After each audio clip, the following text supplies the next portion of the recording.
First of all good morning to all of you. तो अपन lecture continue करते हैं irrigation engineering, lecture number 15 unit 5। तो अपन जो लास्ट यूनिट के अंदर जो हमने टॉपिक पढ़े थे उसी को हम कंटिन्यू करना चाह रहे हैं। जो हम पढ़ रहे थे वेल हाइड्रोलिक्स के बारे में, और वेल हाइड्रोलिक्स में हमने काफ़ी सारे टॉपिक्स क्लियर किए थे। तो इंपॉर्टेंट टर्म्स चल रही थी हमारी, उनमें ही एक नेक्स्ट टर्म जो है उसको देखते हैं हम। उससे पहले एक छोटा सा वो बताता हूँ आपको, कल जो मैंने लास्ट क्लास में आपको पढ़ाया था उसमें काफ़ी बच्चों के मेरे पास मैसेज आए थे। तो वो जो इंट्रिंसिक परमेबिलिटी बताई थी मैंने, इसकी यूनिट क्या थी? डार्सी। बिल्कुल सही थी, डार्सी। उसमें डार्सी या उसको अपन मीटर स्क्वायर बोलते हैं, ठीक है। वो मैंने बाय मिस्टेक में मीटर पर सेकेंड बोल रहा था उसे कि इसकी यूनिट कितनी होती है, 9.87 10⁻⁻13 मीटर पर सेकंड। मीटर पर सेकंड नहीं है, वो मीटर स्क्वायर है। तो डार्सी बोलो चाहे मीटर स्क्वायर बोलो एक ही चीज़ है, बिल्कुल सही बात है ये। तो इसको गलत नहीं पढ़े, मीटर स्क्वायर आएगा, ठीक है ना। एक डार्सी का मतलब इतने मीटर स्क्वायर होता है। तो इंट्रिंसिक परमेबिलिटी की यूनिट हमारी मीटर स्क्वायर या डार्सी कुछ भी बोल सकते हैं, ठीक है। उसे सही कर लेंगे, बाय मिस्टेक हो गया था वो। तो हम नेक्स्ट देखते हैं। देखो नेक्स्ट डेफिनेशन क्या है हमारी, स्टोरेज कॉफिशिएंट, स्पेसिफिक स्टोरेज या स्टोरेटिविटी। तीनों का मतलब एक ही होता है। क्या होता है स्पेसिफिक स्टोरेज या फिर स्टोरेज कॉफिशिएंट का मतलब क्या होता है? जनरली आपको इस नाम से पूछेगा, ठीक है। स्पेसिफिक कॉफिशिएंट क्या होता है? Specific coefficient it is rate of flow of water through aquifer under unit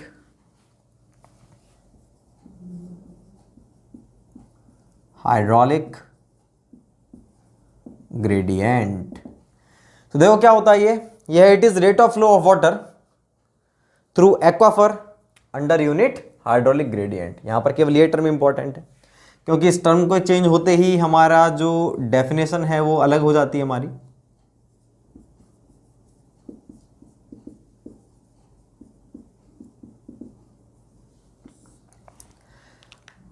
लिख तो दिया है, ये समझ में नहीं आया, लेकिन होता क्या इसका मतलब तो हम समझते हैं। It is rate of flow of water, पानी के बहने की दर। पानी के बहने की दर क्या होती है? पानी बह रहा है इतने मीटर क्यूब, उसकी दर, दर का मतलब सेकंड, मतलब क्या हो गया? वॉल्यूम पर टाइम, और इसको क्या बोलते हैं हम? डिस्चार्ज। तो रेट ऑफ फ्लो बोलो चाहे डिस्चार्ज बोलो एक ही बात है। तो रेट ऑफ फ्लो मतलब डिस्चार्ज है ये, ठीक है। It is rate of flow of water, पानी के बहने की दर है, थ्रू एक्वाफर। एक्वाफर से किस रेट से बह रहा है? Under unit hydraulic gradient. जब हाइड्रोलिक ग्रेडियंट क्या होता है हमारा? Head loss per unit length, इसी को तो बोलते हैं हाइड्रोलिक ग्रेडियंट। अगर हम आई की वैल्यू कितनी कर दें? 1 कर दें, आई की वैल्यू 1 करने पर जो हमारा रेट ऑफ फ्लो या डिस्चार्ज है एक्वाफर के थ्रू, वही क्या कहलाएगा? हमारा स्पेसिफिक स्टोरेज या स्टोरेज कॉफिशिएंट या फिर स्टोरेटिविटी। अगर मैं हिंदी में इसको बोलूं तो हिंदी में क्या होगा कि हाइड्रोलिक ग्रेडियंट यूनिट करने पर एक्वाफर से बह रहे पानी की दर स्टोरेज कॉफिशिएंट कहलाती है। तो स्टोरेज कॉफिशिएंट किससे बहने की दर है? एक्वाफर से। और कंडीशन क्या है? Under unit hydraulic gradient, HL/L की वैल्यू 1 होनी चाहिए। यहीं पर क्या है? नेक्स्ट डेफिनेशन सेम है, स्पेसिफिक कैपेसिटी। ये क्या होती है? It is rate of flow of water through aquifer की जगह आ जाएगा यहां पे well, through well. Last exam 2016 के अंदर डिग्री में क्वेश्चन पूछा गया था, स्पेसिफिक कैपेसिटी क्या होती है? It is rate of flow of water through aquifer, it is rate of flow of water through well. किसके थ्रू होती है? अगर वेल के थ्रू है, केवल एक वर्ड का अंतर है बस। अगर यूनिट हाइड्रोलिक ग्रेडियंट करने पर, मतलब जो हमारा यूनिट ड्रॉ डाउन करते हैं, अगर हम यूनिट ड्रॉ डाउन करते हैं हमारे वेल के अंदर, जो हमारा कुआं है, कुएं में ड्रॉ डाउन कितना कर दिया? ड्रॉ डाउन का मतलब क्या होता है?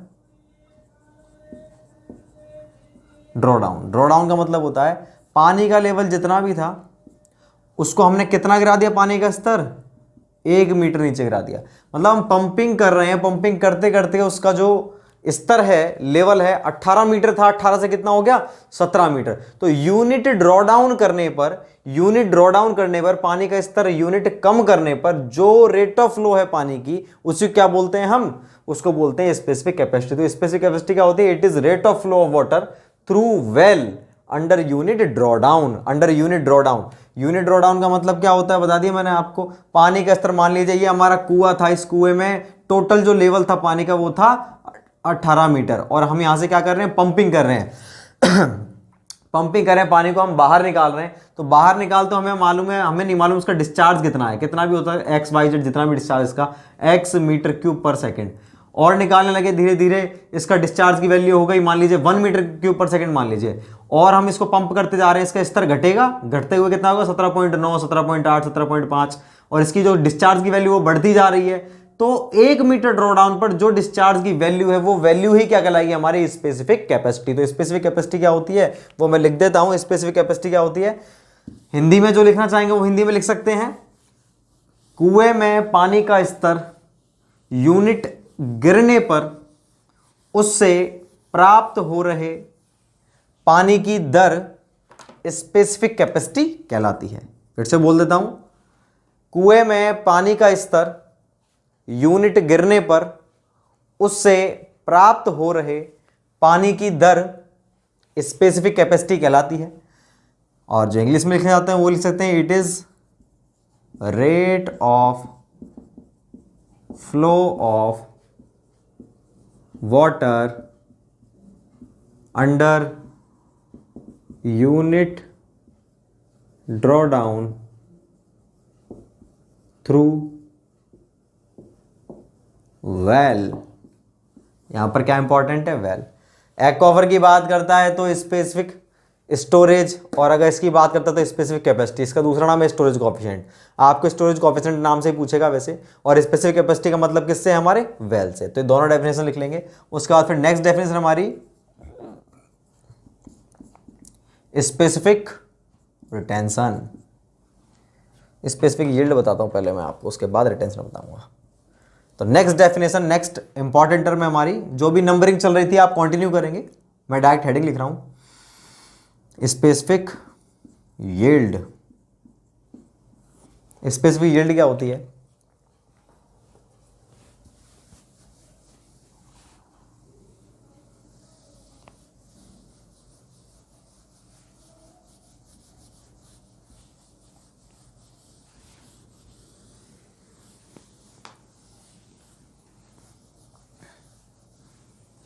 देखो भाई स्पेसिफिक यील्ड क्या होती है।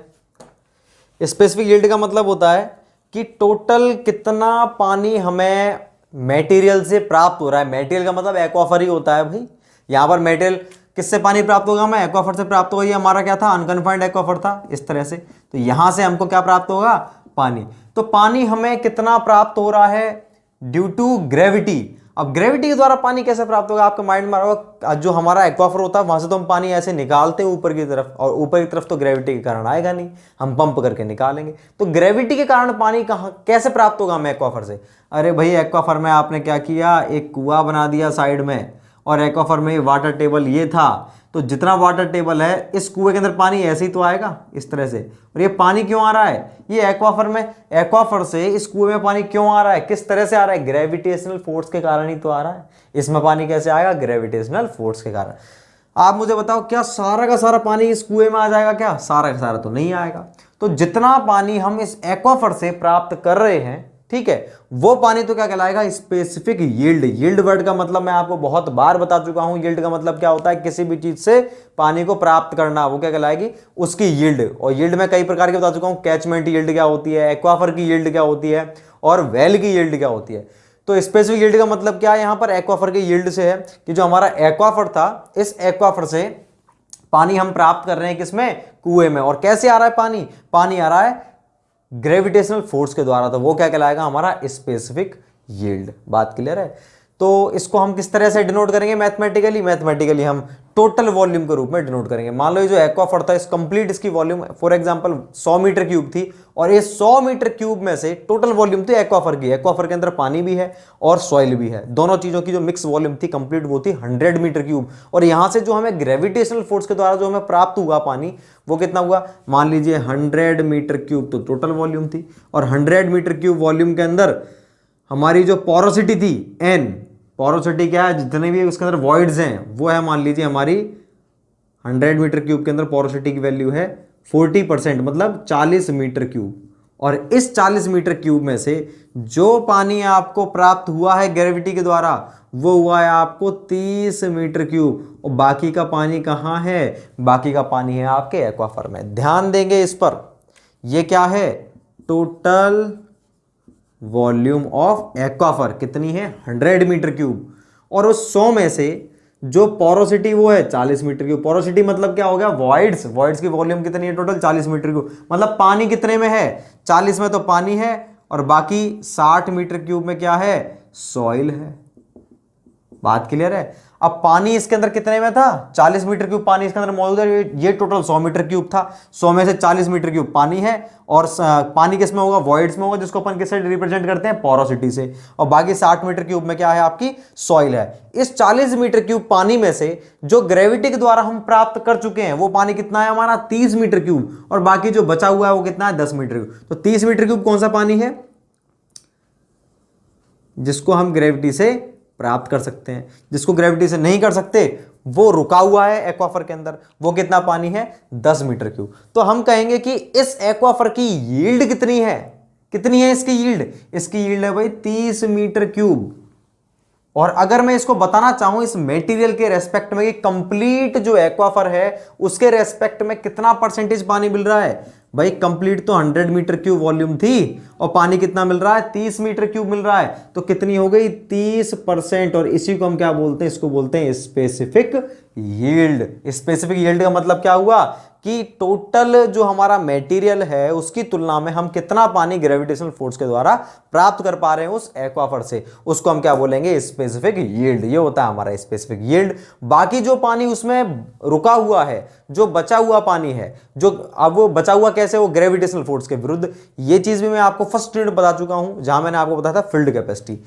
तो दो चीजों के कारण पानी रुकता है। एक तो जो मॉलिक्यूलर अट्रैक्शन है, जो मॉलिक्यूलर जो फोर्सेज हैं उसके सरफेस पर रुक जाता है पानी, और कुछ वॉइड्स के अंदर रुक जाता है। तो जो पानी रुका हुआ है उसको हम क्या बोलेंगे? स्पेसिफिक रिटेंशन या फिर फील्ड कैपेसिटी भी उसी को बोलते हैं हम। भाई वहां पर तो फील्ड कैपेसिटी मैंने स्पेसिफाई कर दिया था। क्यों? क्योंकि फील्ड क्या है? केवल फील्ड की बात कर रहे हैं हम, लेकिन हम यहां पर किस चीज की बात कर रहे हैं? यहां हम बात करें कंप्लीट एक्वाफर की। फील्ड तो लिमिटेड डेप्थ तक की मानेंगे हम, फील्ड की डेप्थ तो लिमिटेड मानेंगे, रूट जोन तक की डेप्थ मानेंगे, लेकिन एक्वाफर तो कहां तक रहता है? जब तक हमारा इंपरवियस या फिर मोटा लेयर ना आ जाए तब तक एक्वाफर रहता है। तो कंप्लीट की बात करते हैं एक्वाफर की, तो वो फील्ड कैपेसिटी सेम है।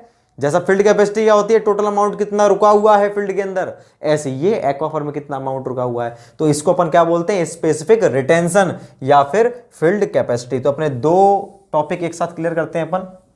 तो मैं लिखता हूं आप, तो स्पेसिफिक रिटेंशन कितनी है? स्पेसिफिक यील्ड तो है 30%, और रिटेंशन कितनी है हमारी? 10%। तो मैं इसको आप डेफिनेशन लिखेंगे। सबसे पहले लिखेंगे आप स्पेसिफिक यील्ड SY। इसके बारे में लिख लेंगे आप, क्या होता है स्पेसिफिक यील्ड के बारे में एक लाइन लिख लेंगे। एक्वाफर से ग्रेविटी के द्वारा प्राप्त हुए पानी की वॉल्यूम या पानी की मात्रा स्पेसिफिक यील्ड कहलाती है। और मैथमेटिकली इसे निम्न प्रकार दर्शाया जाता है। कैसे दर्शाएंगे स्पेसिफिक यील्ड? बराबर टोटल वॉल्यूम ऑफ वाटर। देखो 30 मीटर क्यूब कैसे लिखेंगे हम? Total volume of water obtained by gravity through aquifer. कितना वॉल्यूम? 30 मीटर क्यूब था, अपॉन में total volume of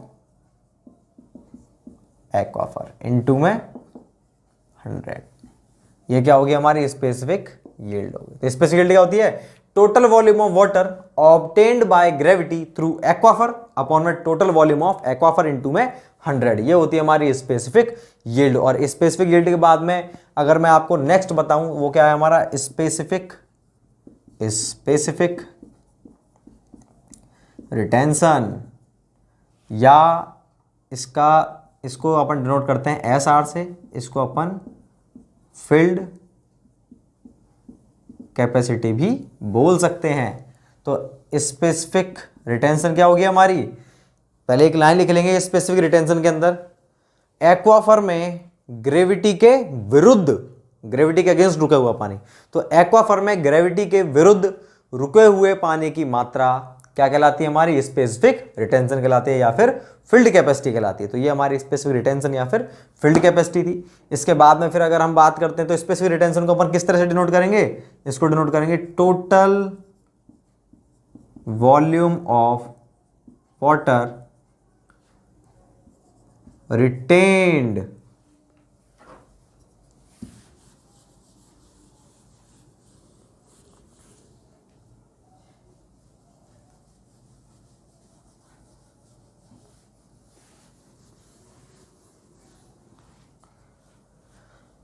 total volume of water retained in aquifer against gravity upon में total volume of aquifer into में 100। तो specific retention क्या होती है? ये है टोटल वॉल्यूम वाटर रिटेन्ड, रुका हुआ, अगेंस्ट ग्रेविटी, ग्रेविटी के विरुद्ध, ग्रेविटी के विरुद्ध कितना पानी रुका हुआ है टोटल वॉल्यूम के कंपैरिजन में, वो क्या कहलाता है? हमारा स्पेसिफिक रिटेंशन या फिर फील्ड कैपेसिटी। तो इसको अपन मैथमेटिकली इस प्रकार से दर्शाते हैं। अब आपने देखा एक चीज, बहुत इंपॉर्टेंट चीज जो है इन दोनों का जो हमें रिजल्ट मिलता है वो क्या मिलता है? हमने देखा जो टोटल जो वॉल्यूम थी हमारे एक्वाफर की वो कितनी थी? वो थी 100 मीटर क्यूब, और 100 मीटर क्यूब में से जो सॉइल थी वो थी 60 मीटर क्यूब, और बाकी के जो वॉइड्स थे, वॉइड्स कितने थे हमारे? 40 मीटर क्यूब। और वॉइड्स को हम किसके द्वारा दर्शाते हैं? हम दर्शाते हैं पोरोसिटी के द्वारा। और उसके अंदर 40 मीटर क्यूब, उन वॉइड्स के अंदर ही तो पानी होगा। उस वॉइड में पानी था, कितना था पानी? 40 मीटर क्यूब। 40 में से 30 तो हमने प्राप्त कर लिया ग्रेविटी के द्वारा, और 10 उसके अंदर रुका हुआ है। तो टोटल जो पानी की जो वॉल्यूम थी वो किसके बराबर होगी हमारी? 30 प्लस 10 बराबर 40। मतलब इसको तो हम किससे डिनोट कर रहे हैं? इसको हम डिनोट कर रहे हैं किस चीज से? इसको डिनोट कर रहे हैं हम स्पेसिफिक यील्ड से, और इसको डिनोट कर रहे हैं स्पेसिफिक रिटेंशन से। तो यहां से क्या कंक्लूजन निकल के आया आपका? तो उसको हम किस में लिखेंगे? नोट के अंदर जो इंपॉर्टेंट कंक्लूजन है कि specific yield plus specific retention is equals to N, where N क्या है भाई? पोरोसिटी। बात क्लियर है? तो देखो यहां से क्वेश्चंस बनते हैं, बहुत इंपॉर्टेंट रिलेशनशिप है ये। यहां से क्वेश्चन बनते हैं, आपको कोई दो चीज दे के रखेगा और तीसरी चीज आपसे पूछेगा। आपको देगा भाई कोई भी आपका फील्ड है उसकी स्पेसिफिक यील्ड इतनी है, स्पेसिफिक रिटेंशन इतनी है, तो आप उसकी पोरोसिटी बताओ कितनी होगी। या फिर पोरोसिटी दे दी और स्पेसिफिक यील्ड दे दी, स्पेसिफिक रिटेंशन पूछ रहा है, या फिर स्पेसिफिक रिटेंशन दे दी और पोरोसिटी दे दी और क्या पूछ रहा है आपसे? स्पेसिफिक यील्ड के बारे में पूछ रहा है। तो आप इन तीनों में से दो चीज दे के रखेगा, एक चीज आप बता दोगे। तो आप इसको नोट के अंदर उतार लेंगे। इस पर मैं एक छोटा सा न्यूमेरिकल आपको बताता हूं, या फिर आपको क्या दे दिया? आपको दे दिया भाई कि जो स्पेसिफिक यील्ड है उसकी वैल्यू 50% है। आपको दे दिया क्वेश्चन के अंदर कि स्पेसिफिक यील्ड की वैल्यू कितनी है? 50%। अब बताओ एन की वैल्यू क्या होगी? ऑप्शन कैसे हैं आपके? A B C D. Less than 50%, greater than 50%, equal to 50%, none of the above.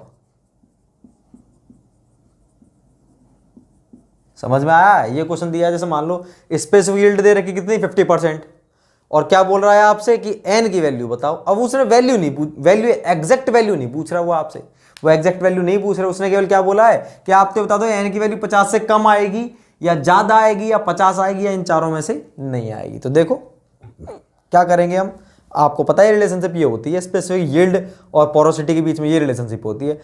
अगर हम यहां से देखते हैं तो स्पेसिफिक यील्ड कितना दे रखा है? 50% प्लस एस आर बराबर एन। एन निकालना है आपको, एन की वैल्यू निकालनी है। तो एन की वैल्यू आपकी क्या होगी? 50 से 50 प्लस में एस आर की वैल्यू कुछ ना कुछ तो होगी भाई, एस आर की वैल्यू कुछ ना कुछ तो होगी, 1%, 2%, 3%। तो ऑब्वियसली एन की वैल्यू 50 से ज्यादा ही आएगी। तो आप इसमें क्या लगा सकते हैं? Option number B. बात क्लियर है क्या नहीं भाई? स्पेसिफिक रिटेंशन की वैल्यू कुछ तो आएगी, 1%, 2%, 3%, तो प्लस हो रहा है, जुड़ेगा ही, जुड़ेगा मतलब n की वैल्यू 50% से अधिक आएगी। अगर आपको इसी क्वेश्चन में क्या बोलता, एस वाई बराबर 50%, आपको बोल देता n की वैल्यू 50% है, अब बताओ स्पेसिफिक यील्ड की वैल्यू क्या रहेगी। अगर अब आपको इसमें क्वेश्चन में क्या दे दिया है, n की वैल्यू दे दी। n कितना दे दिया भाई, अब देखो इसमें उसने दे दिया n दे दिया 50%, और क्या पूछ रहा है, एस वाई की वैल्यू, और वैसे ही पूछ रहा है, कैसे पूछ रहा है कि भाई ज्यादा रहेगी या फिर कम रहेगी। तो आपको मालूम है ये एस वाई बराबर प्लस में एस आर बराबर क्या हो गया 50%। आपको क्या निकालना है, आपको निकालना है एस वाई, तो एस वाई बराबर क्या हो गया 50 माइनस एस आर। 50 में से कुछ घटेगा तो वैल्यू 50 से कम आएगी, ऑटोमेटिकली कम आएगी, मतलब आंसर क्या आएगा, लेस देन 50%। बात क्लियर है। अगर ये एस वाई की जगह एस आर पूछता तब भी आंसर क्या होता हमारा 50%। तो ये तो केवल कंपैरिजन करवा रहा है वो कि भाई अगर इसकी वैल्यू इतनी रही तो फिर आंसर तो हमारी जो ये एस वाई की वैल्यू कितनी रहेगी, एस आर की वैल्यू कितनी रहेगी। एग्जैक्ट नहीं पूछ रहा आपसे, एग्जैक्ट पूछेगा तो दो चीज दे के रखेगा। एग्जैक्ट कैसे पूछेगा कि किसी भी क्वेश्चन दे देगा आपको कि एन की वैल्यू तो है 50% और स्पेसिफिक यील्ड कितना है, वो है 30%, तो एस आर बताओ भाई कितना होगा, 50 माइनस 30 बराबर 20%। तो सिंपल सी रिलेशनशिप है, बहुत छोटी है लेकिन बहुत इंपॉर्टेंट है। ये क्वेश्चन भी पूछा गया है इसलिए। तो ये हमारी कुछ इंपॉर्टेंट टर्म्स थी इससे रिलेटेड। अब जो मैं आपको नेक्स्ट बताता हूं, तो देखो भाई इस यूनिट के अंदर मैं आपको बताया था पहले, इस यूनिट के अंदर मैं आपको, इस यूनिट का नाम क्या है, मिसलेनियस टॉपिक है। तो हम डिफरेंट डिफरेंट टॉपिक पढ़ रहे हैं इसके अंदर, जो भी बच्चे कुछ इरिगेशन इंजीनियरिंग क्वेश्चन है। मैंने नहीं करवाया आपको कि भाई आपके जो यूनिट हैं 15-20 यूनिट लिखवा दूंगा आपको, फर्स्ट यूनिट ये, सेकेंड ये, ऐसा बिल्कुल नहीं। मेरा केवल इतना सा उद्देश्य, इतना सा मोटो है कि आप लोगों को इफेक्टिव नॉलेज मिल सके। अपन को साइंटिस्ट तो बनना नहीं भाई, जूनियर इंजीनियर बनना है। जितनी चीज आपको करा रहा हूं it is more than sufficient. इनसे क्वेश्चन 100% मिल जाएगा आपको एग्जाम हॉल के अंदर। बाकी बचे कुछ मैं क्वेश्चंस भी करवाऊंगा आपको इरिगेशन इंजीनियरिंग के, तब आप देखेंगे। तो हमको केवल लिमिटेड चीजें लिखनी है जिससे आपको याद करने में आसानी हो। मैं तरीका भी उस प्रकार का अपना रहा हूं। बहुत बड़ा सब्जेक्ट है, कहने को तो बहुत बड़ी चीजें हैं, लेकिन मैं वो सभी चीजों को नहीं लिखवाऊंगा जो आपके काम की नहीं है, बिल्कुल भी नहीं बताऊंगा, उनके बारे में बिल्कुल भी नहीं लिखवाऊंगा। केवल वही लिखना है जो अपने काम का है। और इफेक्टिव स्टडी ही इंपॉर्टेंट रहती है। ये नहीं कि हमने लिख लिया इतना सारा, ना तो हम उसको याद कर पा रहे हैं। ऐसे तो बुक भी अवेलेबल है हमारे पास, इरिगेशन इंजीनियरिंग की बुक ले लो ना आप। मैं कोई अलग से तो पढ़ा नहीं रहा हूँ, कोई अलग से कोई और चीज़ों को पढ़ा रहा हूँ। मैं पढ़ाई चीज़ों को मैं पढ़ा रहा हूँ, उन्हीं बुक से, उन स्टैंडर्ड किताबों को मैंने पढ़ा हुआ है, उन्हीं को मैं आपको बता रहा हूँ। कोई अलग से खुद की थ्योरी तो है नहीं।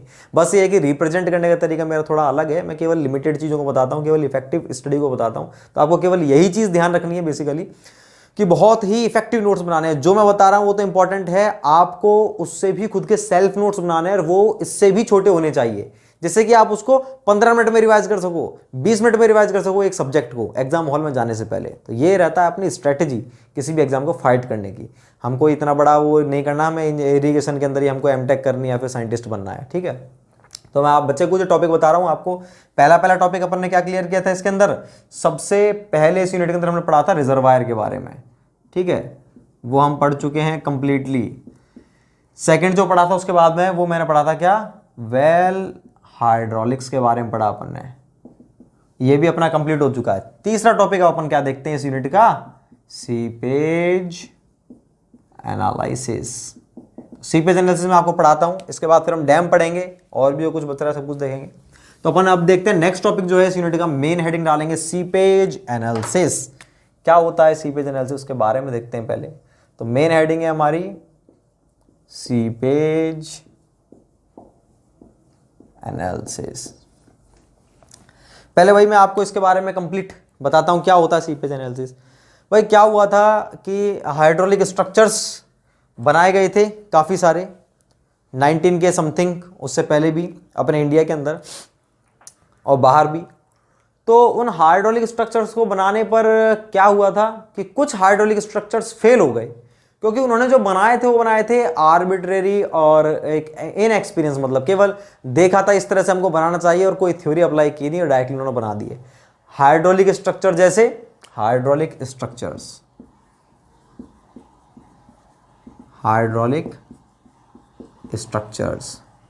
जैसे भाई डैम हुआ और वियर हुआ, और हेड वर्क्स हुए और बैराज हुआ। जितने भी हाइड्रोलिक स्ट्रक्चर हैं हमने कोई सा बना दिया, कलवर्ट हुआ, ये हमने बना दिए। तो क्या हुआ था, चेनाब नदी पे खांकी एक बैराज बनाया था, वियर बनाया था सॉरी। तो उस वियर को बनाने पर क्या हुआ था, जो चेनाब नदी पे वियर बनाया था वो फेल हो गया था। फेल का मतलब या तो उसमें दरार आ गई थी, फेल का मतलब कि स्ट्रक्चर के फेल होने का मतलब क्या, अब वो अनसर्विसिएबल है, उसको काम में नहीं ले सकते, वो क्या कहलाएगा, फेल कहलाएगा। मार्कर है ये, इस मार्कर की मैं केवल इस निब को अगर हटा दूं तो ये पूरा पूरा मार्कर आपको अच्छा दिख रहा है, बट इट्स फेल्ड। वाई? क्योंकि अब ये अनसर्विसेबल है। बात क्लियर है? ऐसे ही उस डैम में बैरिंग या फिर वियर के अंदर दरार आ गई, नीचे का जो उसका फाउंडेशन था वो हट चुका है, तो क्या है, फेल हो चुका है। उसमें से हमने जिस चीज़ के लिए बनाया था वो उस चीज़ को फुलफिल नहीं कर पा रहा, तो वो फेल हो चुका है। तो भाई हमारा वियर जो है फेल हो गया था। फेल होने के बाद में फिर उस पर स्टडी की गई कि भाई ये फेल क्यों हुआ।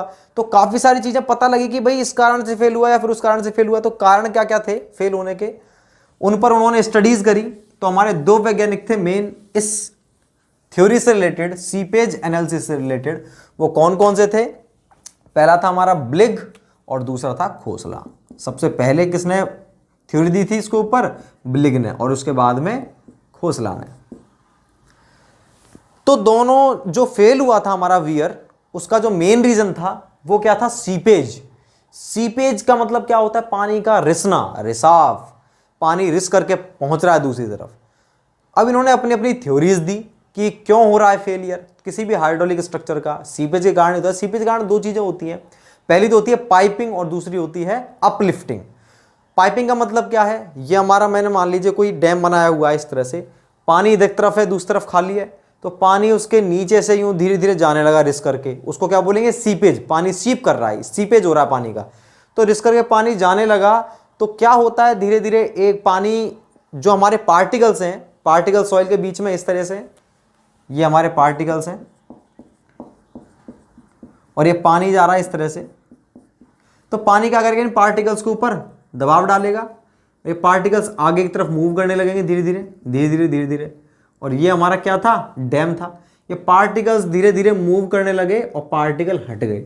हटते गया, पानी को एक बिल्कुल प्रॉपर पाथ मिल गया जाने के लिए।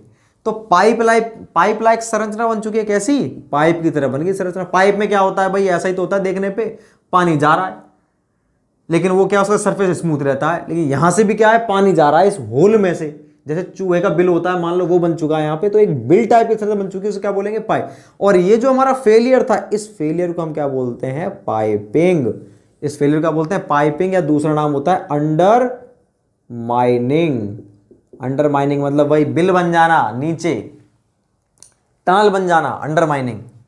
अब देखो तो ये क्यों हो रहा है, बताओ किस चीज के कारण हो रहा है? ये हो रहा है सीपेज के कारण। ऐसे ही सेकंड थिंग अगर मैं आपको बताऊं, ये किसके कारण हो रहा है? ये हो रहा है सीपेज के कारण।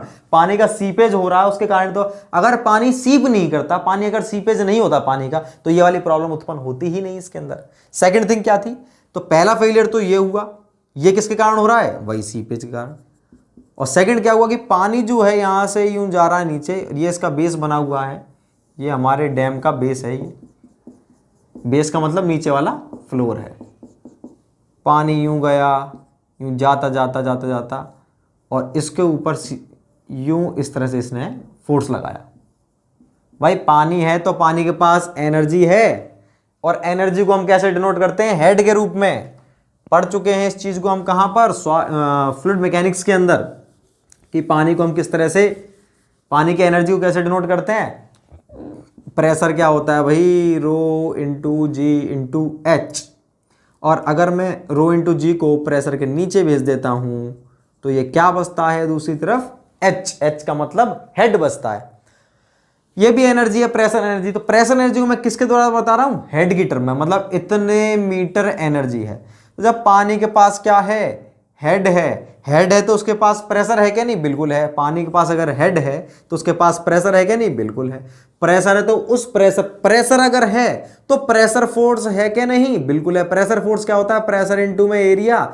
अगर पानी के पास हेड है तो उसके पास प्रेशर होगा, और अगर प्रेशर है तो उसके पास प्रेशर फोर्स होगा। तो मतलब पानी के पास एक फोर्स है जो कहां लग रहा है? अपवर्ड डायरेक्शन में लग रहा है। ऊपर की तरफ लग रहा है फोर्स, और इस फोर्स के कारण क्या करेगा, ये जो एप्रन है, इसको अपन एप्रन भी बोलते हैं, एप्रन बोलते हैं, फ्लोर बोलते हैं, एप्रन क्या करेगा, ऊपर तरफ उठने की कोशिश करेगा, और अगर इसका वेट इसके वेट से क्या होगा, ज्यादा होगा इसका वेट, तब तो कोई दिक्कत नहीं। लेकिन अगर ये वाला फोर्स इस वाले फोर्स से, अपवर्ड फोर्स डाउनवर्ड फोर्स से अगर अधिक हुआ, तो ये क्या कर जाएगा, अपलिफ्ट, घूम जाएगा, ये पूरा मुड़ जाएगा, घूम जाएगा, पलट जाएगा। उसको हम क्या बोलते हैं, उस फिनोमेना को बोलते हैं अपन अपलिफ्टिंग। ऊपर की तरफ लिफ्ट हो चुका है, या फिर ओवरटर्निंग, अपलिफ्टिंग या फिर ओवरटर्निंग। तो ये दो फिनोमेना देखे थे कि दो चीजें होती हैं पानी के नीचे, सब सरफेस फ्लो, सरफेस के नीचे पानी का फ्लो हो रहा है, जिसको अपन क्या बोलते हैं, सीपेज। और उस सीपेज के कारण दो चीजें होंगी, या तो क्या होगा, पाइपिंग, अंडरमाइनिंग जिसको बोलते हैं, या फिर क्या होगा, अपलिफ्टिंग। इन दोनों चीजों के कारण ही हमारा जो डैम था वो फेल हो रहा है। अगर पाइपिंग होगी तो नीचे बैठ जाएगा, अपलिफ्टिंग हुई तो पलट जाएगा। पाइपिंग के कारण, बैठने के कारण दरार भी आ सकती है। तो ये दो चीजें होती थी, दो चीजें के फेलियर होते थे हमारे हाइड्रोलिक स्ट्रक्चर के अंदर, अपलिफ्टिंग और दूसरा पाइपिंग या फिर अंडरमाइनिंग। और ये दोनों ही फेलियर किस चीज के कारण हो रहे थे, सब सरफेस फ्लो, मतलब पानी के सरफेस के नीचे फ्लो के कारण, और उसको अपन क्या बोलते हैं, सीपेज। तो और इस पूरी स्टडी को हम क्या बोलते हैं, सीपेज एनालिसिस। पूरी स्टडी का मतलब हम देखेंगे कि फेलियर क्यों हो रहा है, हमने देख लिया। फेलियर के बाद में अब हम इसको बचाएं कैसे, वो देखेंगे हम। तो इसको बचाने के लिए ये दोनों थ्योरीज जो दी थी, दोनों चीज बताई थी हमारे ब्लिग और खोसलन बताई थी। तो बचाने के लिए अपने अलग अलग उपाय बताए थे, क्या बताए थे, अपनी थ्योरी दी थी। तो पहले वैज्ञानिक थे हमारे ब्लिग, और किस पर इन्होंने स्टडी की थी, चेनाब नदी पर जो हमारा वियर बना था उसके फेल होने के बाद में स्टडी करी थी। तो एक तो ब्लिग थ्योरी और दूसरी हमारी खोसला थ्योरी। ब्लिग थ्योरी की कुछ कमियां थी, जिसको पूरा करने के लिए कौन सी थ्योरी आई, हमारी खोसला थ्योरी। तो हम देखते हैं अब डिटेल में। तो ये जो कंप्लीट स्टडी थी इस सीपेज से रिलेटेड, मतलब इसका फेल होना स्ट्रक्चर का, और फेल होने के बाद में इसको कैसे सेव करें, इन दोनों चीजों की स्टडी हम कहां पर करते हैं, सीपेज एनालिसिस के अंदर। तो सीपेज एनालिसिस सबसे पहले मैं आपको लिखता हूं कि किसी भी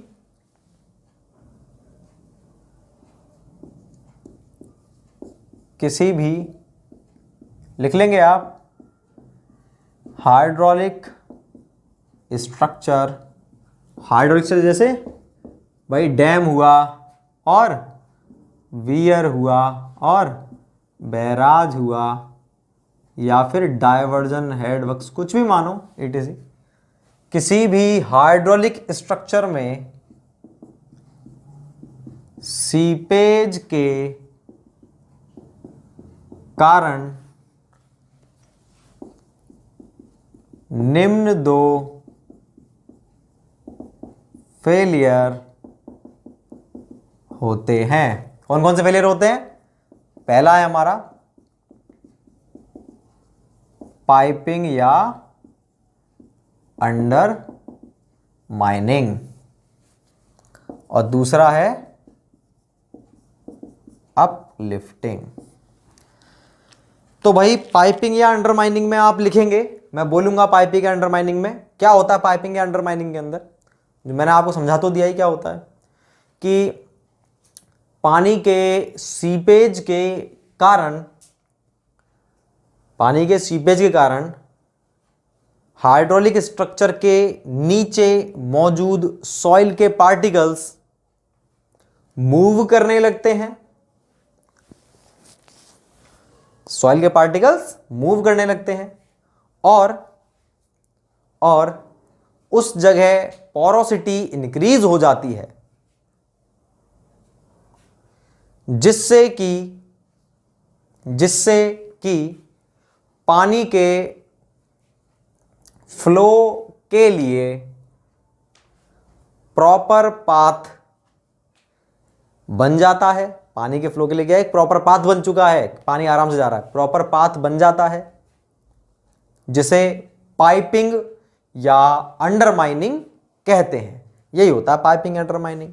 सॉइल पार्टिकल्स मूव करने लगेंगे, प्रॉपर पाथ बन जाएगा, पोरोसिटी बढ़ जाएगी, उसी को क्या बोलेंगे हम, पाइपिंग या अंडरमाइनिंग। अब लिखेंगे अपलिफ्टिंग के बारे में। अपलिफ्टिंग क्या होती है, सेकंड फेलियर क्या है, अपलिफ्टिंग।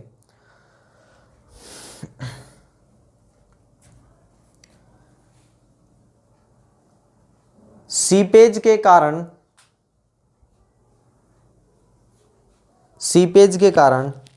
हाइड्रोलिक स्ट्रक्चर के एंड पर ऊपर की ओर एक फोर्स लगता है, प्रेशर फोर्स ही लगेगा भाई, पानी का प्रेशर फोर्स, एक फोर्स लगता है जिससे कि स्ट्रक्चर ओवरटर्न की कंडीशन में आ जाता है, जिससे कि स्ट्रक्चर ओवरटर्न की कंडीशन में आ जाता है। इसे अपलिफ्टिंग कहा जाता है। इसको क्या कहते हैं भाई? इसको कहते हैं अपन अपलिफ्टिंग, इसको अपलिफ्टिंग कहते हैं।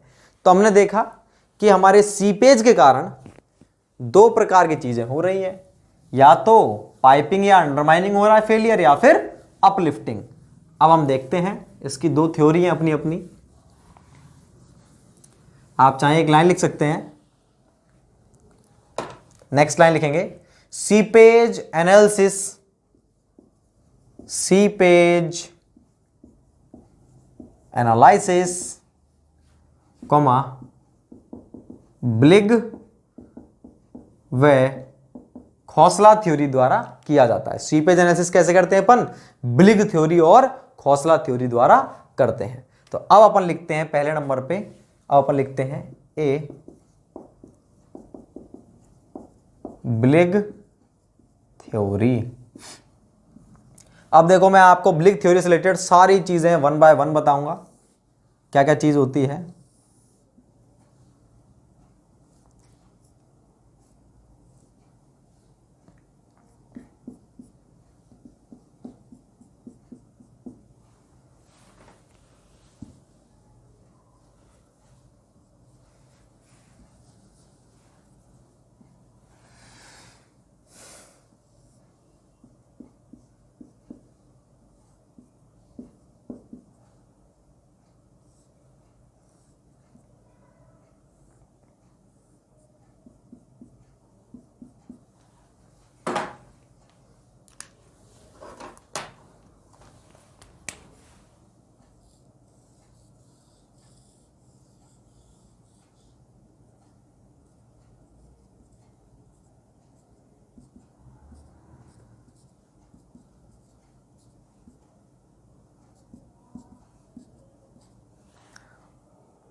देखो भाई, ब्लिग ने क्या बताया?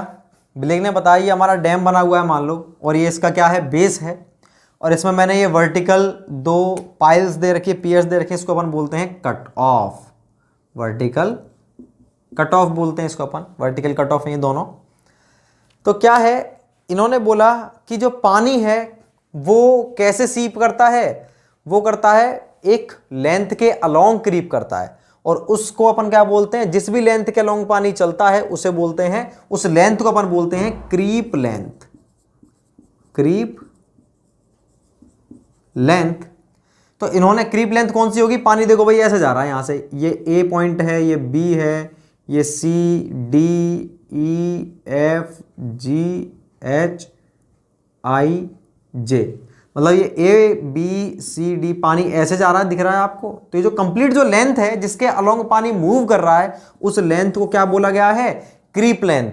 और इन्होंने कहा कि जो पानी है वो क्रीप, क्रीप का मतलब है सीप करना, रैंक करके आगे पहुंचना, उसको बोलते हैं क्रीप। कि पानी क्रीप कैसे कर रहा है? इन्होंने बोला पानी जो है, ये जो इसका बेस है, इसकी जो कंटूर लाइन है, टॉप कंटूर लाइन यहां से कर रहा है। कंटूर लाइन मतलब ये जो आपको बेस दिख रहा है, इसे टच करता हुआ पानी क्रीप करेगा। तो इन्होंने, ब्लिग ने बोला कि पानी जो है इसको टच करता हुआ क्रीप करता है।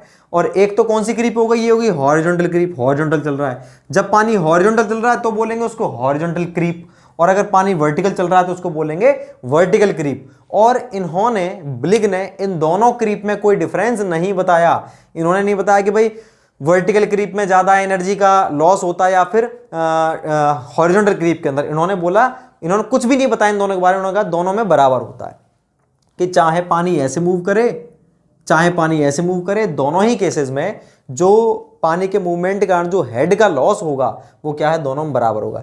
देखो भाई, पानी का हेड इस वाले पॉइंट पर कितना है? इतना है h, इसकी वैल्यू मान लीजिए 2 मीटर है, तो आप बताओ क्या पानी दूसरे एंड पर यहां पर पहुंचेगा? ये जो पानी आपको आउट दिख रहा है बाहर निकलता हुआ, क्या इसकी वैल्यू 2 मीटर के करीब है क्या? बिल्कुल नहीं है। कि पानी इतना ही निकलेगा 2 मीटर या फिर उससे कम या ज्यादा निकलेगा? तो आपने देखा इसके अंदर यहां पर 2 मीटर तो निकलेगा नहीं पानी, पानी निकला यहां पर मान लीजिए, इसकी एनर्जी कितनी थी? 0.5 मीटर। तो कितना मीटर लॉस हो चुका है? हेड लॉस हो चुका है 1.5 मीटर। टोटल हेड कितना था भाई? वो था 2 मीटर। 2 में से यहां पर कितना पहुंचा? उसको h स्मॉल h मान लीजिए 0.5 मीटर। तो यहां पर टोटल हेड लॉस कितना हो गया है भाई? हेड लॉस हो चुका है अपना 1.5 मीटर का हेड लॉस हो चुका है। बात क्लियर है? अब उसके बाद में फिर मैं अगर बात करता हूं आपसे आगे, हेड लॉस कितना हो गया? 1.5 मीटर हो गया। तो इन्होंने वर्टिकल और हॉरिजॉन्टल इन दोनों ही क्रीप के बारे में बातचीत नहीं करी। वर्टिकल और हॉरिजॉन्टल क्रीप के बारे में इन्होंने बातचीत नहीं करी कि वर्टिकल में ज़्यादा हेड लॉस होगा या फिर हॉरिजॉन्टल में। इन्होंने कहा कि इन दोनों में बराबर हेड लॉस होता है। ठीक है, तो ये जो head loss per unit length था, इसको अपन क्या बोलते हैं? हाइड्रोलिक ग्रेडियंट बोलते हैं। ठीक है, इस चीज़ को हाइड्रोलिक ग्रेडियंट कहा जाता है। और इसके बाद में हम बात करते हैं आगे, ब्लिक थ्योरी के अंदर कंटिन्यू करते हैं। तो इन्होंने एक चीज़ तो हमें बताई थी ब्लिक थ्योरी ने, इसकी जो टोटल पाइपिंग है, पाइपिंग को रोकने के लिए अपन किस चीज़ का यूज़ करें, कैसे हम पाइपिंग के विरुद्ध कैसे सेफ्टी हो पाएगी इसकी, उस चीज़ को हम कैसे बताएंगे। और दूसरी इन्होंने सेफ्टी देखनी थी किसके अकॉर्डिंग? हमारी ओवरटर्निंग या फिर अपलिफ्टिंग के अकॉर्डिंग। तो पहले तो मैं आपको बात करता हूँ, इसमें एक दो चीज़ें और थी। इन्होंने ब्लिक थ्योरी ने क्या क्या चीज़ बताई थी, इन सभी चीज़ों को आप पॉइंट बाय पॉइंट लिख लेंगे एक एक जगह कि ब्लिक ने क्या क्या बताया था। ठीक है, मैं फिर से रिवाइज कर दूंगा, तब आप एक एक पॉइंट को लिख लेंगे पॉइंट बना करके ऐसे, ब्लिक ने क्या क्या चीज़ बताई थी। और देखो इसने क्या बताया था, इन्होंने जो यूज किया था ना, केवल स्टैटिक वाटर के लिए यूज किया था। इन्होंने जो भी चीज बताई थी सारी स्टैटिक वाटर के लिए बताया था। कौन से फोर्सेस को काउंट किया था इन्होंने? केवल हाइड्रोस्टैटिक, मतलब ये जो पानी रुका हुआ है उस फोर्स को काउंट किया था। ये नहीं कि पानी आ रहा है, पानी की लहरें आ रही है, मतलब हाइड्रोडायनामिक फोर्स को काउंट नहीं किया था, ओनली हाइड्रोस्टैटिक फोर्स को काउंट किया था। तो पहले तो और थ्योरी देख लेते अपन इसकी। तो इन्होंने कहा भाई पानी जो है इस तरह से जाएगा, जाकर के बाहर निकल जाएगा, ये हो रहा है सीपेज। इस लेंथ को बोला इन्होंने क्रीप लेंथ। तो एक तो वर्टिकल क्रीप हो गई और एक हॉरिजॉन्टल क्रीप हो गई। इन्होंने दोनों को ही क्या माना? बराबर माना। दोनों ही क्रीप लेंथ में जो हेड लॉस हो रहा है बराबर हो रहा है। अब पहली चीज तो ये थी कि पाइपिंग से अपन कैसे बचाएं। तो इन्होंने पाइपिंग से बचाने के लिए केवल ये बोला कि आप तो जो है ना इसकी क्रीप लेंथ को बढ़ा दो, क्रीप लेंथ को बढ़ा दो, अपने आप पाइपिंग बच जाएगी। क्रीप लेंथ का मतलब ये जो लेंथ थी टोटल, ये जो आपको दिख रही है, ये जो एप्रन की जो बेस दिख रहा है आपको, इसको और बड़ा कर दो। और बड़ा कर देंगे तो पानी यूं घूम करके जाएगा, घूम करके जाएगा, लेंथ बढ़ चुकी है तो पाइपिंग अपने आप बच जाएगी। ये किसने बताया? इन्होंने बताया, हमारे ब्लिग ने। तो ब्लिग ने क्या बताया कि आप लेंथ को बढ़ा दो, और उस लेंथ को कैसे कैलकुलेट किया गया? L बराबर C.HL, इस तरह से कैलकुलेट किया गया। यहां पर C क्या होता है हमारा? यहां पर C होता है हमारा, यहां पर C होता है ब्लिग कोफिशिएंट या ब्लिग कांस्टेंट बोल सकते हैं इसको। C ब्लिग कांस्टेंट है। तो इन्होंने पाइपिंग से बचाने के लिए क्या बताया बताओ? Safety against piping according to Bligh. Bligh ने बोला अगर आपको पाइपिंग से बचाना है तो केवल इसकी क्रीप लेंथ को बढ़ा दो और कुछ नहीं करना। और कैसे कैलकुलेट करेंगे? L बराबर C.HL। दूसरी चीज, दूसरी बात थी हमारी किस चीज की? अपलिफ्टिंग की, कि अपलिफ्टिंग से कैसे बचाओगे। तो अपलिफ्टिंग से बचाने के लिए इन्होंने बोला कि जो टोटल थिकनेस है एंड में, एप्रन की जो टोटल थिकनेस है उसको अपन फ्लोर की थिकनेस बोलो या एप्रन बोलो, एक ही चीज है, मैंने बता दिया आपको। एप्रन बोलो या फिर फ्लोर बोलो। तो फ्लोर की थिकनेस को आप बढ़ा दो, और उस थिकनेस को बढ़ाने पर ऑटोमेटिकली इसकी ओवरटर्निंग नहीं होगी। तो बढ़ाने से क्या हो जाएगा? अगर मैं इसकी थिकनेस को और बढ़ा देता हूं तो डाउनवर्ड फोर्स की वैल्यू बढ़ जाएगी। ये वाला जो फोर्स लग रहा है नीचे की तरफ, उसकी वैल्यू बढ़ गई और नीचे वाले की वैल्यू कम है, तो ऑटोमेटिकली क्या हो जाएगा? सेफ हो जाएगा ये। तो उसके लिए भी इन्होंने अलग से एक इक्वेशन दी, किस चीज को ज्ञात करने के लिए? इस थिकनेस को ज्ञात करने के लिए। तो फ्लोर की थिकनेस को ज्ञात करने के लिए इक्वेशन दी, वो मैं आपको लिखवा दूंगा अभी। T बराबर H/G-1, ये उसकी इक्वेशन होती है। तो ये इन चीज़ों से बताया ब्लिग ने कि ऐसे ऐसे बचता है हमारा, इस तरह से हम इसको सेव कर सकते हैं हमारे स्ट्रक्चर को, हाइड्रोलिक स्ट्रक्चर को। तो आप पॉइंट बनाकर लिख लेंगे, पॉइंट बाय पॉइंट लिखेंगे। ब्लिक ने जो चीज़ बताई थी उसके बारे में लिखेंगे हम। पहली चीज़ तो क्या लिखेंगे, ब्लिक ने केवल हाइड्रोस्टैटिक फोर्स को काउंट किया था। पहली चीज़ तो ये लिखेंगे, ब्लिक ने केवल हाइड्रोस्टैटिक फोर्स को काउंट किया था। दूसरा लिखेंगे, ब्लिक के अनुसार पानी क्रीप लेंथ के अलोंग मूव करता है। ठीक है, क्रीप लेंथ कौन सी होगी, जो ये आपको लेंथ दिख रही है, इस लेंथ के अलोंग मूव करता है। ठीक है, पानी का मूवमेंट कैसे होगा, क्रीप लेंथ के अलोंग। नेक्स्ट पॉइंट क्या लिखेंगे इसके अंदर अपन, नेक्स्ट पॉइंट लिखेंगे, ब्लिक के अनुसार हॉरिजॉन्टल व वर्टिकल दोनों क्रीप लेंथ में, हॉरिजॉन्टल और वर्टिकल दोनों क्रीप लेंथ में हेड लॉस इक्वल होता है। मतलब इन्होंने कोई डिफरेंस नहीं बताया, वर्टिकल व हॉरिजॉन्टल क्रीप लेंथ में हेड लॉस इक्वल होता है। तो ये कुछ चीजें बताई थी हमारे ब्लिक ने। इनके जो हमारे फॉर्मूले थे उनको भी लिखते हैं अपन। पहली चीज तो अपन देखते हैं इसी के अंदर, सेफ्टी अगेंस्ट पाइपिंग। तो ब्लिक के अनुसार पाइपिंग के अकॉर्डिंग अपन सेफ्टी को किस तरह से निकालेंगे, कैसे निकालोगे आप, यहां पर लेंथ निकाल लेंगे।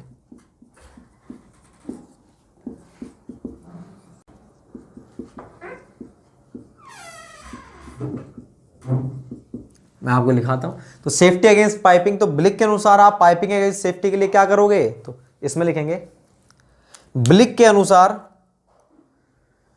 क्रीप लेंथ बढ़ाने पर स्ट्रक्चर को पाइपिंग से बचाया जा सकता है। क्रीप लेंथ को बढ़ाकर स्ट्रक्चर को पाइपिंग से बचाया जा सकता है। और इस क्रीप लेंथ को निम्न प्रकार ज्ञात करते हैं, ऐसे ज्ञात करेंगे, L बराबर C डॉट H इंटू में L, इस तरह से अपन ज्ञात करते हैं। सेकंड, तो अभी बात चल रही है हमारे किसकी, ब्लिक की बात चल रही है।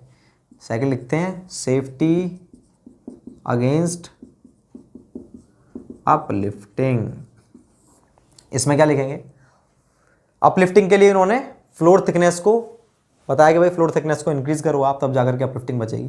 तो इसमें अपन एक लाइन लिख लेंगे, ब्लिक के अनुसार फ्लोर की थिकनेस को बढ़ाने पर हाइड्रोलिक स्ट्रक्चर को अपलिफ्टिंग से बचाया जा सकता है। ब्लिक के अनुसार फ्लोर की थिकनेस बढ़ाने पर हाइड्रोलिक स्ट्रक्चर को अपलिफ्टिंग से बचाया जा सकता है। तो इसके नीचे अपन लिखेंगे भाई फ्लोर थिकनेस को कैसे याद करेंगे, फ्लोर थिकनेस T बराबर H अपॉन G माइनस 1। यहां पर H क्या है, H क्या है, available head above floor, floor से ऊपर कितना हेड अवेलेबल है, और G का मतलब क्या है, specific gravity of material. Clear है बात। ये तो विदाउट फैक्टर ऑफ सेफ्टी था, लेकिन with factor of safety T क्या होता है हमारा, 4/3 H अपॉन G माइनस, ये होता है हमारा with factor of safety. Factor of safety से अपन 1.33% बढ़ा देते हैं, बस इसकी थिकनेस को कितना बढ़ा दिया जाता है, 33% बढ़ा दिया जाता है। तो अपने फैक्टर ऑफ सेफ्टी के साथ ये आती है। एक चीज और लिख लेंगे इसी के नीचे ब्लिक थ्योरी के अंदर, कि ब्लिक के अनुसार जो हमारी टॉप विड्थ होती है डैम की, top width according to Bligh क्या होती है, बी डैश बराबर, सेम फॉर्मूला है, बस थोड़ा सा अंतर है, G माइनस 1, बस रूट लग गया और कुछ नहीं है। ये और ये सेम फॉर्मूला है। अब ये क्या है कि ब्लिक ने, ये देखो, ये तो बॉटम विड्थ है और ये है टॉप। बॉटम विड्थ को B से डिनोट करते हैं, टॉप विड्थ को करते हैं डिनोट B डैश से।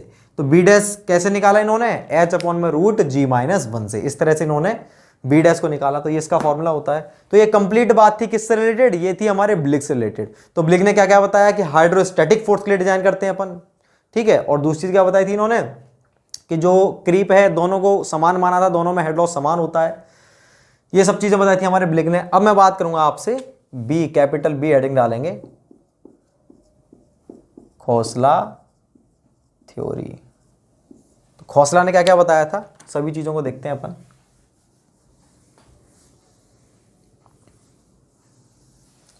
खोसला ने बताया कि भाई ये जो फ्लो होता है ना, जो आप कह रहे हो कि पानी का जो फ्लो है या सीपेज है, सीपेज किसके अलोंग बताया था ब्लिग ने कि क्रीप लेंथ के अलोंग होता है। बिल्कुल गलत बताया था। तो इन्होंने कहा कि फ्लो जो है पानी का वो होता है स्ट्रीम लाइंस के अलोंग, ये क्रीप लेंथ के अलोंग नहीं होता, स्ट्रीम लाइन के अलोंग होता है। बनाता हूं मैं स्ट्रक्चर। ये मान लीजिए हमारा स्ट्रक्चर है और इसमें ये यहां तक पानी भरा हुआ है। तो इन्होंने बोला जो हमारी क्या होती हैं स्ट्रीम लाइंस, स्ट्रीम लाइंस जानते हो आप, फ्लूइड मैकेनिक्स में पढ़ा होगा। स्ट्रीम लाइंस कौन सी लाइन होती हैं, ये वो लाइन होती हैं जिसके अलोंग किसी भी फ्लूइड का फ्लो होता है, उसको बोलते हैं स्ट्रीम लाइन। और इक्विपोटेंशियल लाइन कौन सी होती है, ये वो होती है लाइन जो इक्विपोटेंशियल लाइन कौन सी लाइन होती है, ये वो लाइन होती है जहां पर पोटेंशियल एनर्जी क्या होती है, सेम होती है, उनको बोलते हैं इक्विपोटेंशियल लाइन। और ये जो दोनों लाइन है, ये रेड वाली तो इक्विपोटेंशियल लाइन और ये वाली कौन सी स्ट्रीम लाइन, दोनों 90 डिग्री पर कट करते हैं एक दूसरे को, ठीक है। तो ये जो कंप्लीट बना है इसको अपन क्या बोलते हैं, इसको बोलते हैं फ्लो नेट। ये कौन सी लाइन है हमारी, ये है हमारी स्ट्रीम लाइन। और ये रेड वाली कौन सी है, रेड वाली हमारी इक्वी पोटेंशियल लाइन, ठीक है। तो हमारा कंप्लीट है। तो खोसला ने बताया कि पानी का फ्लो कहां कैसे होता है, स्ट्रीम लाइन के अलोंग, मतलब स्ट्रीम लाइन, इस तरह से पानी का फ्लो होता है। पहली चीज तो ये बताई, ठीक है। और इन्होंने बताया कि जो वर्टिकल क्रीप होती है ना, वर्टिकल क्रीप इस तरह से अगर बीच बीच में कट ऑफ दे रखी है, मान लीजिए ये कट ऑफ दे दिया एक और एक कट ऑफ ये दे दिया, तो जो वर्टिकल क्रीप ये होगी। तो इन्होंने बताया कि वर्टिकल क्रीप में हेड लॉस ज्यादा होता है in comparison to horizontal creep. ये किसने बताया, खोसला ने बताया।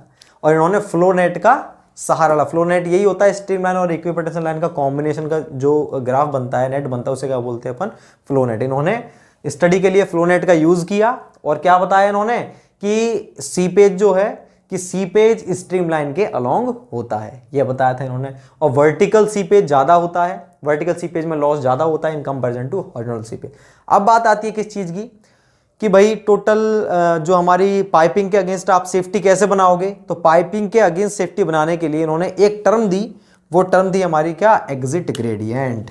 इन्होंने दोनों चीजों से सेव करने के लिए स्ट्रक्चर को केवल एक ही टर्म दी, वो क्या थी, exit gradient. G capital E से, बेस में कैपिटल ई है, इससे नोट करते हैं अपन। तो यहां पर केवल एक ही चीज काम की है, वो है एग्जिट ग्रेडियंट। तो समझ में नहीं आया ग्रेडियंट होता क्या है। तो पहले मैं ग्रेडियंट बताता हूं क्या होता है। जो भी प्रेशर एनर्जी है, ठीक है, चेंज इन प्रेशर, कितना भी प्रेशर एनर्जी में चेंज हो रहा है per unit length, change in pressure energy per unit length, उसको हम क्या बोलते हैं, ग्रेडियंट। जैसे वहां पर क्या था, head loss per unit length, और यहां पर ये क्या बता रहे हैं कि pressure per unit length.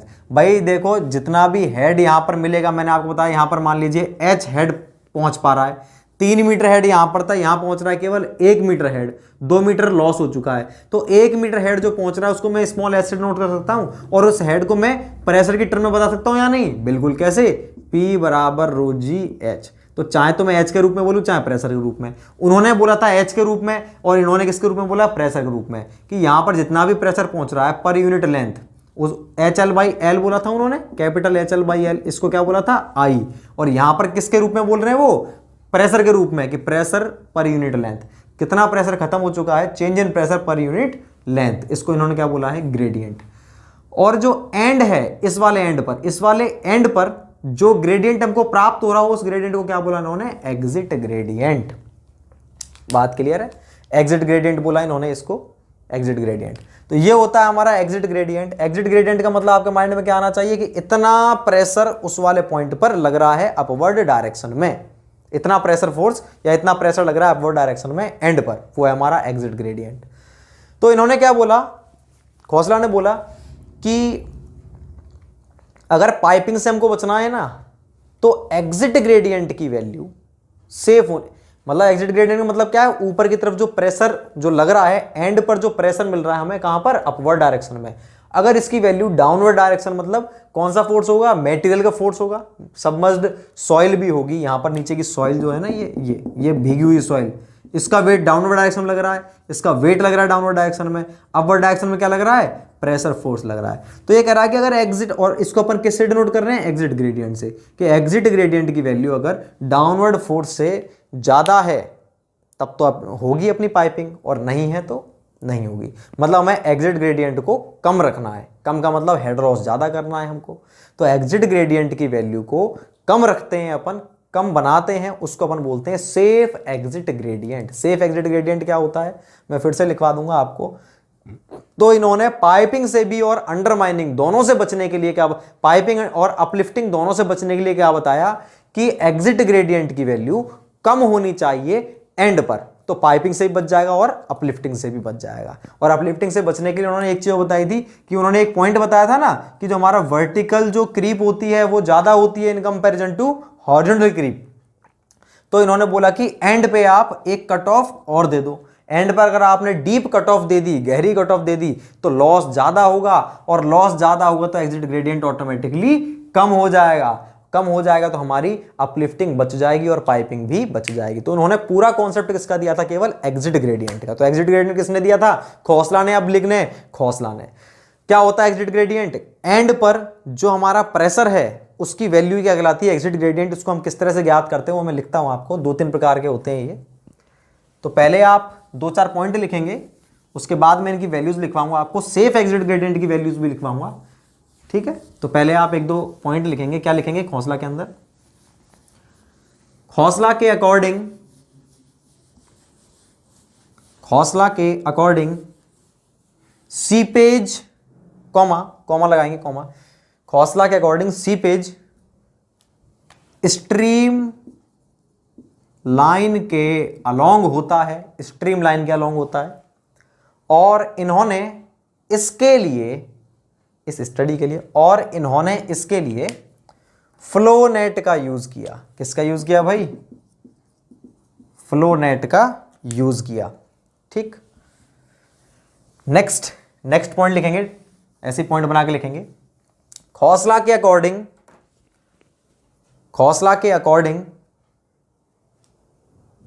Vertical creep में हेड लॉस, खोसला के अकॉर्डिंग वर्टिकल क्रीप में हेड लॉस हॉरिजॉन्टल क्रीप की तुलना में अधिक होता है। वर्टिकल क्रीप में हेड लॉस हॉरिजॉन्टल क्रीप की तुलना में अधिक होता है। नेक्स्ट पॉइंट लिखेंगे, खोसला ने पाइपिंग व, नेक्स्ट पॉइंट, खोसला ने पाइपिंग व अपलिफ्टिंग से बचने के लिए, खोसला ने पाइपिंग व अपलिफ्टिंग से बचने के लिए एग्जिट ग्रेडियंट का कॉन्सेप्ट दिया। Exit gradient, G capital E का कॉन्सेप्ट दिया। अब मैं आपको एग्जिट ग्रेडियंट के बारे में कंप्लीट बताता हूं क्या होता है। एग्जिट ग्रेडियंट क्या होता है भाई, change in pressure per unit change in, ये होता है हमारा। वहां पर हम क्या बताते थे, total head loss per unit length को बोलते थे हम ग्रेडियंट, हाइड्रोलिक ग्रेडियंट। यहां पर हेड लॉस को अपन प्रेशर के रूप में बता सकते हैं कि नहीं, बिल्कुल बता सकते हैं। तो अपन उसको किस तरह से डिनोट करेंगे, dP/dL, प्रेशर के रूप में ऐसे बताएंगे। मैं आपको बता चुका हूं कि प्रेशर बराबर क्या होता है, ρg H होता है, और H के टर्म में अगर मैं ले रहा हूं तब तो उसको क्या बोलूंगा मैं, हाइड्रोलिक ग्रेडियंट। और अगर मैं उसको प्रेशर के टर्म में डिनोट कर रहा हूं उस एनर्जी के लॉस को, तो उसको बताऊंगा मैं dP/dL, और इसी को अपन क्या बोलते हैं, एग्जिट ग्रेडियंट। तो एग्जिट ग्रेडियंट क्या होता है, ये तो मैंने केवल आपको ग्रेडियंट बताया है। एग्जिट ग्रेडियंट क्या होता है कि जो हमारा स्ट्रक्चर है उसके एंड पर जो हमें ग्रेडियंट प्राप्त हो रहा है उसे क्या बोलेंगे, एग्जिट ग्रेडियंट। तो आप इसमें एक लाइन लिख लेंगे एग्जिट ग्रेडियंट, तो आप इसके बाद में हेडिंग डालेंगे ऐसे सब हेडिंग डालेंगे exit gradient, G capital E. क्या होता है, स्ट्रक्चर के एंड पर प्राप्त एनर्जी एग्जिट ग्रेडियंट कहलाती है। जीई क्या होता है, डीपी बाय डीएल। और इसको मैथमेटिकली टर्म में अपन किस तरह से नोट करेंगे, जीई बराबर एच अपॉन में पाई डी रूट लैम्डा। भाई फॉर्मूला इंपॉर्टेंट है, इस पर कोई न्यूमेरिकल नहीं बनेगा, लेकिन फॉर्मूला पूछा जा चुका है कई बार। एच क्या होता है, अवेलेबल हेड, हेड मतलब एनर्जी। डी क्या होता है भाई, depth of cut off, depth of cut off. और लैम्डा एक कांस्टेंट होता है 1 प्लस में root 1 plus alpha square upon में 2, जहां पर अल्फा होता है हमारा बी बाय डी। डायग्राम बताता हूं मैं आपको। ये हमारा स्ट्रक्चर है, ये कट ऑफ है, ये कट ऑफ है, ये टोटल लेंथ है, ये तो होगी हमारी बी, और ये क्या है, डेप्थ, इसको बोलते हैं depth of cut of D. तो अल्फा क्या होता है, बी बाय डी, तो अल्फा स्क्वायर अपन में 2, ये कंप्लीट टर्म क्या हो गया हमारी लैम्डा। इस तरह से निकालते हैं, ये फॉर्मूला इंपॉर्टेंट है आपके लिए। तो मैंने अभी आपको बताया एग्जिट ग्रेडियंट के बारे में, अब मैं आपको बताता हूं critical exit gradient. Critical exit gradient क्या होता है भाई, जब है ना डाउनवर्ड जो फोर्स है, डाउनवर्ड फोर्स कौन सा होगा, एंड की बात करें, एंड पर डाउनवर्ड फोर्स कौन सा होगा हमारा, वहां पर डाउनवर्ड फोर्स होगा हमारा जो सबमर्ज सॉइल है उसका वेट। जब सबमर्ज सॉइल का वेट जो है अपलिफ्टिंग फोर्स के बराबर हो जाए, अपलिफ्टिंग फोर्स कौन सा है हमारा, प्रेशर फोर्स लग रहा है ये पानी का, तो ये दोनों फोर्सेस बराबर हो जाएंगे, उस टाइम जो हमको ग्रेडियंट प्राप्त हो रहा है उस ग्रेडियंट को हम क्या बोलेंगे, क्रिटिकल ग्रेडियंट। की ये क्रिटिकल ग्रेडियंट है भाई, कि इससे अगर है ना, देखो दोनों चीज बराबर हो गई, इससे अगर ये वाला नीचे वाला प्रेशर ज्यादा हुआ, ज्यादा थोड़ा सा भी ज्यादा होते ही अपलिफ्टिंग हो जाएगी। ठीक है, तो क्रिटिकल क्यों बोला इसको, बिल्कुल बाउंड्री लाइन है, दोनों बराबर हैं। जबकि सेफ के लिए क्या होना चाहिए, ऊपर वाला ज्यादा नीचे वाला कम। और ये क्या माना गया है कि भाई नीचे वाला कम से कम 1/4 से 1/5 तक रखो आप, 1/5 से 1/4 तो होना चाहिए, मतलब उसका चौथाई। अगर ये टोटल 100% है तो उसका 25% होना चाहिए, तब जाकर के सेफ मानेंगे। मतलब ऊपर वाले फोर्स को नीचे वाले से 4 या 5 गुना अधिक होना चाहिए, तब जाके हम उसको क्या मानेंगे, सेफ मानेंगे। तो क्रिटिकल एग्जिट ग्रेडियंट कौन सा होगा, क्रिटिकल एग्जिट ग्रेडियंट वो हो गया जिस पर दोनों ही अपवर्ड व डाउनवर्ड फोर्सेस की वैल्यू बराबर होती है। तो इसमें आप एक लाइन लिख लेंगे, यह वो ग्रेडियंट होता है, यह वो ग्रेडियंट होता है जिस पर अपवर्ड व डाउनवर्ड दोनों फोर्सेस की वैल्यू बराबर होती है। यह होता है हमारा क्रिटिकल एग्जिट ग्रेडियंट, जहां पर अपवर्ड व डाउनवर्ड दोनों फोर्सेस की वैल्यू बराबर होती है। तो मैंने आपको बताया कि क्रिटिकल ग्रेडियंट क्या होता है, जहां पर दोनों ही फोर्सेस की, ये इस तरह से था हमारा, और यहां पर ये तो है अपना कौन सा फोर्स, डाउनवर्ड फोर्स, और ये अपवर्ड फोर्स है, दोनों की वैल्यू बराबर है तो कहलाया क्रिटिकल। लेकिन सेफ के लिए क्या होनी चाहिए, ये वाली वैल्यू ज्यादा होनी चाहिए, और कितनी ज्यादा, नीचे वाले से 4 या 5 गुना अधिक होनी चाहिए। और उस प्रकार से जो हमको प्राप्त होगा उसको अपन क्या बोलेंगे, उसको बोलेंगे अपन सेफ एग्जिट ग्रेडियंट। तो मैं इसके बारे में एक लाइन लिखता हूं, आप लिखेंगे, जब डाउनवर्ड फोर्स की वैल्यू अपवर्ड फोर्स से अधिक होती है तो प्राप्त हुआ ग्रेडियंट सेफ एग्जिट ग्रेडियंट कहलाता है। तो प्राप्त हुआ ग्रेडियंट सेफ एग्जिट ग्रेडियंट कहलाता है। एक लाइन और लिखें इसके नीचे, डिफरेंट सॉइल के लिए सेफ एग्जिट ग्रेडियंट की वैल्यू निम्न प्रकार होती है। डिफरेंट सॉइल के लिए सेफ एग्जिट ग्रेडियंट की वैल्यू निम्न प्रकार होती है। सेफ एग्जिट ग्रेडियंट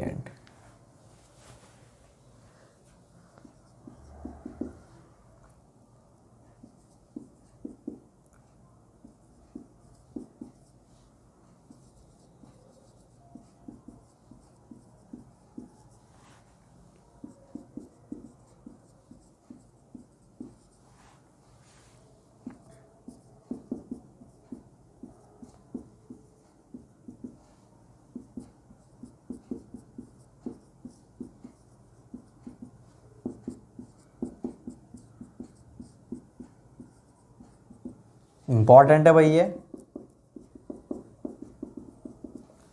तो देखो सिंगल के लिए 1/4 से 1/5 जी, जितना भी जी निकला एग्जिट ग्रेडियंट उसका कितना लेंगे हम 1/4 से 1/5, मतलब ऊपर वाला फोर्स 4 से 5 गुना अधिक होना चाहिए। कोर्स सैंड के लिए 5 से 6 गुना और फाइन सैंड के लिए 6 से 7 गुना, तब जाकर के आपकी क्या मानी जाएगी, वो सेफ एग्जिट ग्रेडियंट की वैल्यू ये होती है। ठीक है, तो ये आप उतार लेंगे तो आप दिख रहा है जैसे फाइन होती जा रही है, इसकी वैल्यूज किस तरह से होती जा रही हैं। एक नोट में हम क्या लिखेंगे, रिट्रोग्रेशन क्या होता है, रिट्रोग्रेशन इंपॉर्टेंट टर्म है ये, अभी आरपीएससी एग्जाम में भी आई थी ये, रिट्रोग्रेशन क्या होता है। हमने नई अभी कोई या तो कैनाल बनाई है, चैनल बनाया है, इनिशियल कंस्ट्रक्शन अभी बनाया तो स्टार्ट के 1-2 साल के अंदर, जो उसका डाउन स्ट्रीम साइड है वियर के डाउन स्ट्रीम साइड में जो बेड है उसका घट जाना, उसके लेवल बेड लेवल का डिक्रीज हो जाना, तो उसको अपन क्या बोलते हैं, रिट्रोग्रेशन। रिट्रोग्रेड का मतलब क्या है, बेड लेवल का घट जाना। तो वियर के डाउन स्ट्रीम, मैं इसकी डेफिनेशन पूरी बोलता हूं, पहले तो आप इसको उतार लेंगे, उसके बाद में मैं इसकी डेफिनेशन बोलता हूं। रिट्रोग्रेशन क्या होता है, रिट्रोग्रेशन जो हमारा वियर बना हुआ है, ये हमने वियर बना दिया, ये बेड लेवल है, तो इसका बेड लेवल जो है वो घट चुका है, किसका, रिवर का। कब, आपने जब इनिशियल कंस्ट्रक्शन ईयर है, उसके इनिशियल कंस्ट्रक्शन ईयर में आपने जब बनाया है तब की बात है ये। तो इनिशियल कंस्ट्रक्शन ईयर्स में, इनिशियल कंस्ट्रक्शन ईयर्स में डाउन स्ट्रीम साइड, ये है आपकी क्या, downstream. Initial construction years में downstream side bed level का घटना रिट्रोग्रेशन कहलाता है। इनिशियल कंस्ट्रक्शन ईयर्स में downstream side bed level का घटना क्या कहलाता है भाई, ये कहलाता है हमारा रिट्रोग्रेशन।